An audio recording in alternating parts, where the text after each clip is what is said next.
Good morning, everybody. Happy to see a full house. I'm Bart. I'm CEO and co-founder at Raito, and I'm here together with Bert Verheyen, who's data platform owner at Telenet, so it's a subsidiary of Liberty Global. And today we will talk about how Telenet democratized access to data products security using Raito, and in the process breaking data silos.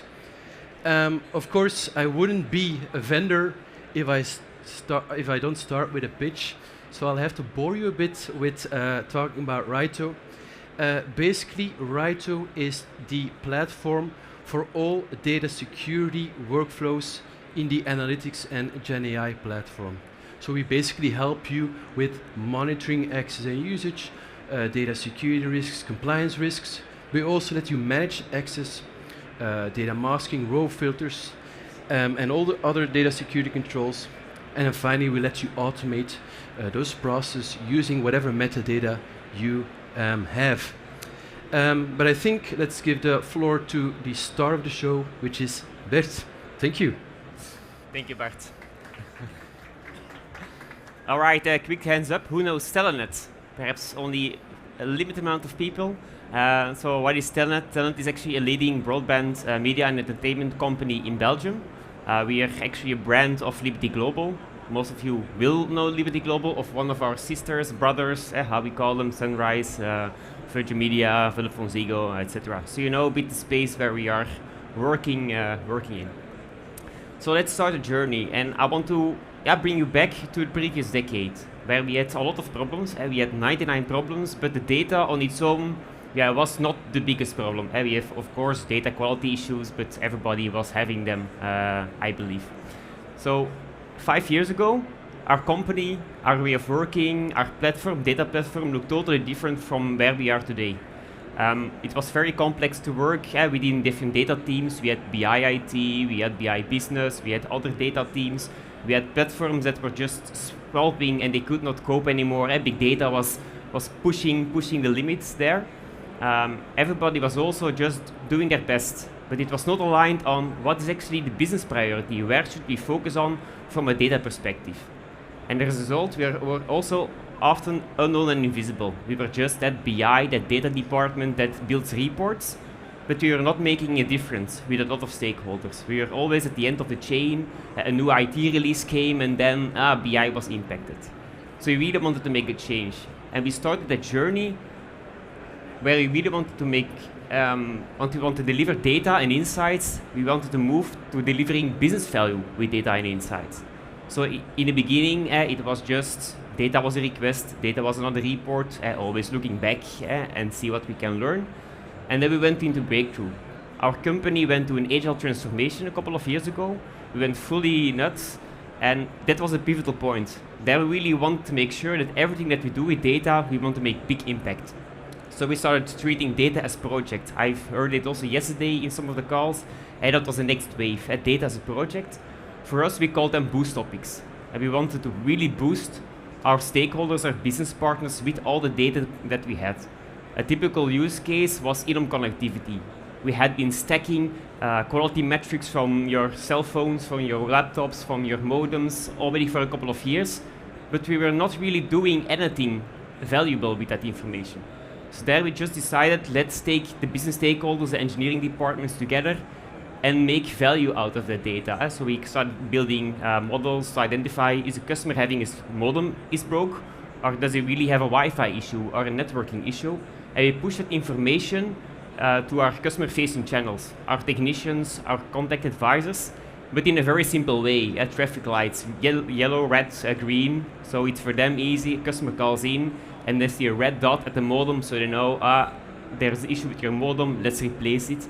And it really helped the business. It really make where we shine, okay, this is where we can make a difference as a data organization. But quarter after quarter, they kept coming back. That was a good project, that in-home connectivity, but we want more. We want more features and more, and we noticed that everything that we need to do need to be continuously. Every data that you build needs to bring continuous value to the business, because else, it has no value. It's just a one-off. and they will not be able to really soak it in. So that's why we ended up in the data as a product area, as we call it. So we had a strategy, data as a product, but of course we also still had a platform that was very, it was not coping with the new needs. So we also just built ourselves a new cutting edge rocket. We moved to the cloud, like most companies at that point in time, a couple of years ago.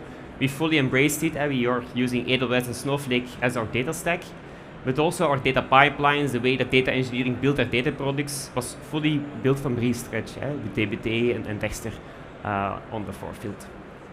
But just having a fancy rocket and a data strategy does not just cut the bill. You really need to make sure that you know how you can fly that rocket, how you really can make it drive. And then we came up, the secret was just to do everything that you build, everything that you do as a data company needs to be easy, relevant, and famous. And so if you compare that easy, relevant, and famous to boosting that rocket, what we actually did was centralizing, and it sounds funny in a data mesh area, but actually centralizing and creating an agile data organization. And why did we do that? Because we had only a scarce pool of valuable data talents. Perhaps a lot of companies know it, data talent is quite scarce. And you really want to make sure that you use that talent, these data engineers, data scientists, in the most efficient way. And for us it was also meaningful, because then business really had a stakeholder, a data stakeholder that they could connect to. And together with the business, we just decided, let's create a coherent data strategy that is relevant for you. What data does, just data needs to help you in your day-to-day job, in the day-to-day needs. And in addition, we were just not that data department anymore. We really want to be famous. And what we did there was creating data stories. Data stories where we shined our data products, where we explained to all the business stakeholders, together with the business, how it was making a difference for them. How a data product, a data solution was driving business value for them. And it was really a voice into the company that made it a difference. We also are doing buddy sessions, and that's within the data team, where we really explained this data product. What does it mean? What can you do with it? What are the boundaries of using that data product? Then in the next wave, we just went all the way into the data product way of working. We made sure that every data product that we have, and that can be a data set, an AI product, that can be also a set of reporting dashboards, that always have an end-to-end ownership. Because if you have end-to-end ownership, you have transparency. You know who you need to contact if you have questions about it. And then every product, of course, it needs a roadmap, a life cycle. And you need to do that together with the business to make sure we are building this project. Does it fit your needs? Do you require changes? Is it relevant or not relevant anymore? If business is indicating this project was fine in the past, but I don't need it anymore, then we can just divest it and focus our energy in other things. And last, we focused on adopting what we actually are building.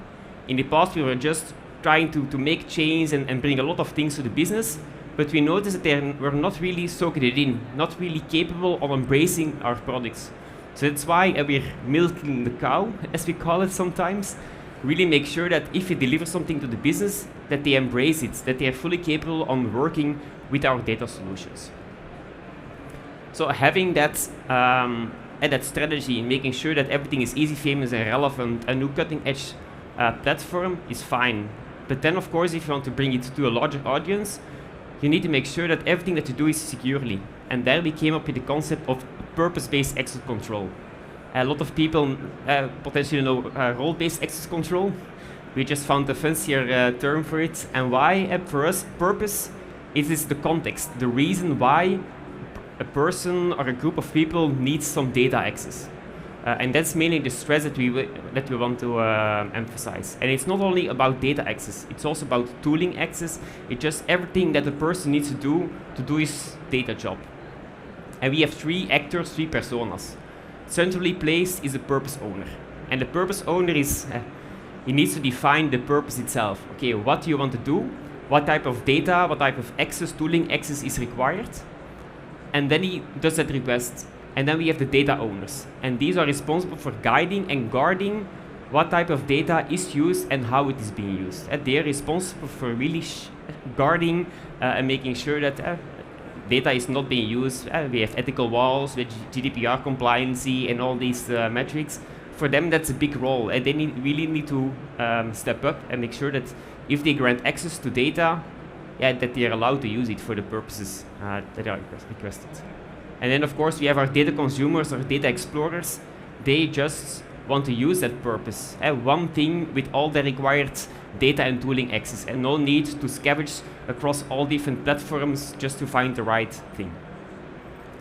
But that was okay. So we had purpose-based access control, we had a fancy platform, we had a strategy, but we are still missing something. We are missing something to roll it out at scale. We noticed that people came coming back to us, but where can I find this data access? Where can I find that? Or if they found a place to request it, they just asked everything. And then hope for the best. I hope that the data that you requested, you will be granted access and it's the data that you need. But it was also still not transparent, like who owns it, or who has access to that data, or manages that data, or uses that data. So you can imagine compliance checks was always the most fun activity to perform. If somebody had access to data, you need to prove he did not use the data, etc. But really by doing things at scale, having more data consumers wanted to consume our data products, we noticed it was not scalable with the current tooling. It was not manageable and of course not user-friendly. We were using version-based YAMLs and CI/CD pipelines to manage the access. You can imagine like a team manager that needs to change the YAML file and put a merge request and hope for the best. That's not user-friendly, easy saying. So of course we went looking. We were thinking like, do we build something ourselves and UI on top of that? But then we found Raito. And Raito is actually our missing piece that we needed to manage all that access across the platforms that we have. Because it really provides a systematic approach on making all our products and the tooling relates to that product securely available to our stakeholders. And why did we choose Raito? Because it was just aligned with our vision.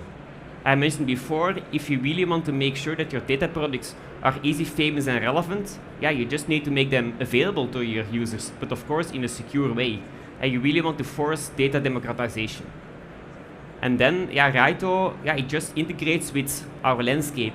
We have built a new record, new platform, all provisioning services that we use for that, and Raito just for us clicks in. It's in the same ecosystem, cloud native capabilities. But last but not least, Raito just makes it easy for us. It's scalable, fast to market. We can, if we want new features, and we really have a good interaction with Raito on that perspective. But it just helps us to manage data access, tooling access, and most importantly also insights and audit and compliance checks in an efficient way. So if we want to take a look at how is Raito actually helping our three personas that I was mentioning before. So we have the purpose owner. And the purpose owner, what does it do in Raito? It creates his purpose, it defines it, this is what I want to do, this is the scope, this is the reason why I need this type of access.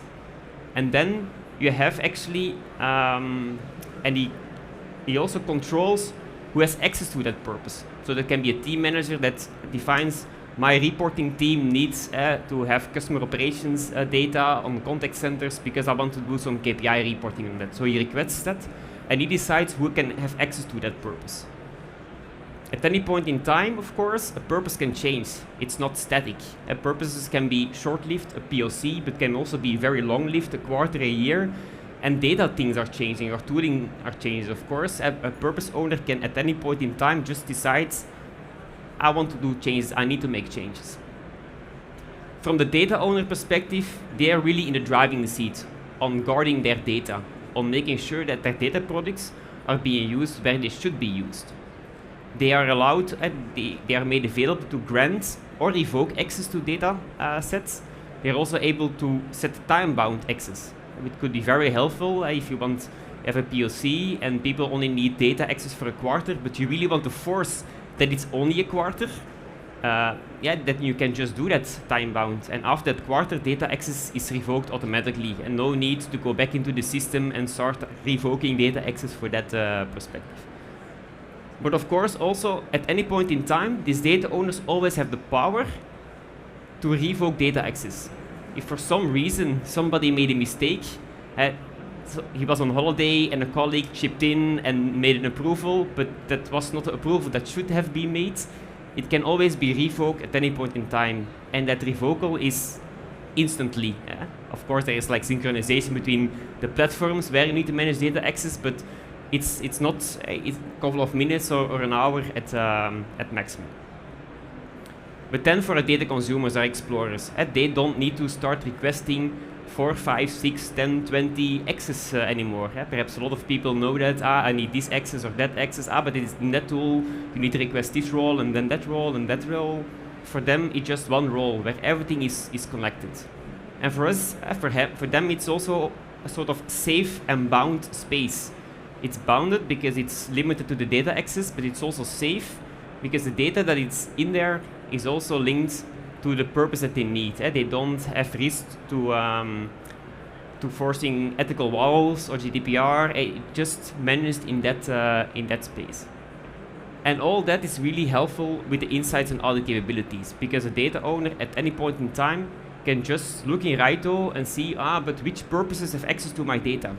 Are they using my data? So that really give them the handles to enforce a data product way of working. And just look at the roadmap. How are they using my products? Can I improve them? So they really have one place to look at. So a bit to conclude, we were creating data products, and for us as Telenet, that really changed the way that we are doing business.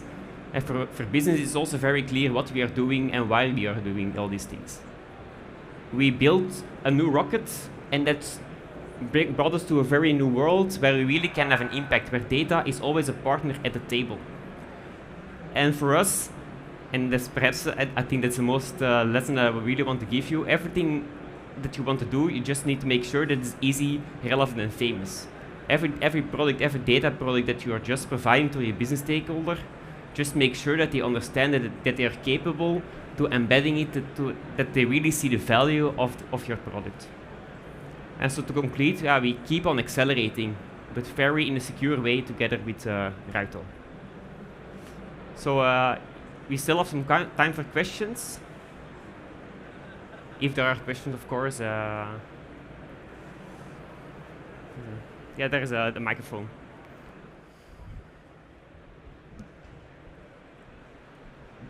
Hi, thank you so much. That was very insightful. My name is Gagan, and my question is, can you give me some example of purpose and how it differs from role? Just one example, maybe, please. Thank you. So for us, the purpose is really is totally different for each teams.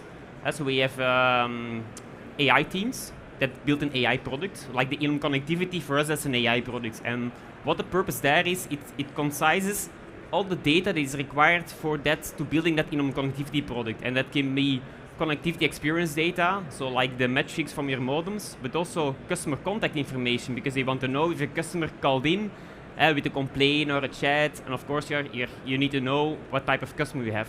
So it combines this type of data, what is required for this specific, to building that AI product. It could also be a reporter that is responsible for the finance area. Yeah, you're just creating them a purpose with that required finance data. You don't need that person to have access to to marketing data or other sales data. It's not relevant for that person. Similar with HR, of course, HR is quite sensitive. That's like always a bounded context that you want to make sure. But the access overall, for an AI engineer, that's different. Their tooling access could be AWS SageMaker or a Snowflake, but for the reporting builder, that can be the reporting tool, a Click, Power BI, whatever. So it's all in that specific scope. Any other question? Hello, kind of behind the pole. Thank you very much for the presentation, and thank you, Raito, as well. Just a question, how many data consumers do you have of the explorers and the rocket ship people? Yeah, it really depends. Like, we have in total a couple of hundreds. So like from a reporting perspective, we have, I think, 150 people that build dashboards.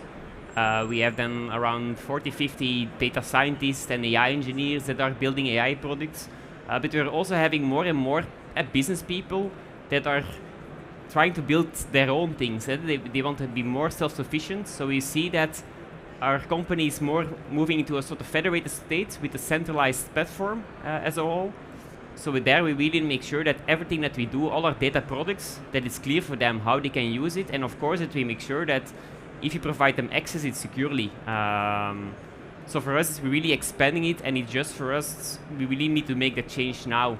Before we just give everybody broad generic access like we had in the past, but yeah, we were then just a BI team, and now we're just giving real data access or tooling access to a very large part of the organization.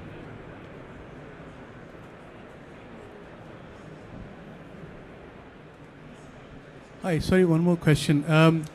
So when you are giving access to data, like in an organization, for example, there'll be other ways to control access to, let's say, if they use an Active Directory, there might be AD groups and things like that. And those are controlled by a central IT team, whereas for you, it's data related. So do you use your organization's access control capabilities? You tie into that, or you have completely different? Yeah, that's a good question. So actually, we're using Raito mainly for our own data and specific tooling access. We still have a security department that manages access across all the tools within the company. But what we are actually doing, that purpose role that we create in Raito, we're pushing that to our central system. And people can request it there like any other role that they have. So for them, that's the place to request the roles for the company, but merely to defining that role and making sure what type of data access and tooling access is required and managing that access, that is purely done in Raito. I think no tool any company will have everything in one umbrella. It's just too broad, and this is mainly scoped on having that data and tooling access within the data space. All right. Yeah. If you have more questions, you can find our booth there, Y222. It's just around the corner, basically. So Bert and I will be there to answer any other questions you might have. Bert, thank you so much for the great story. Oh, thank you.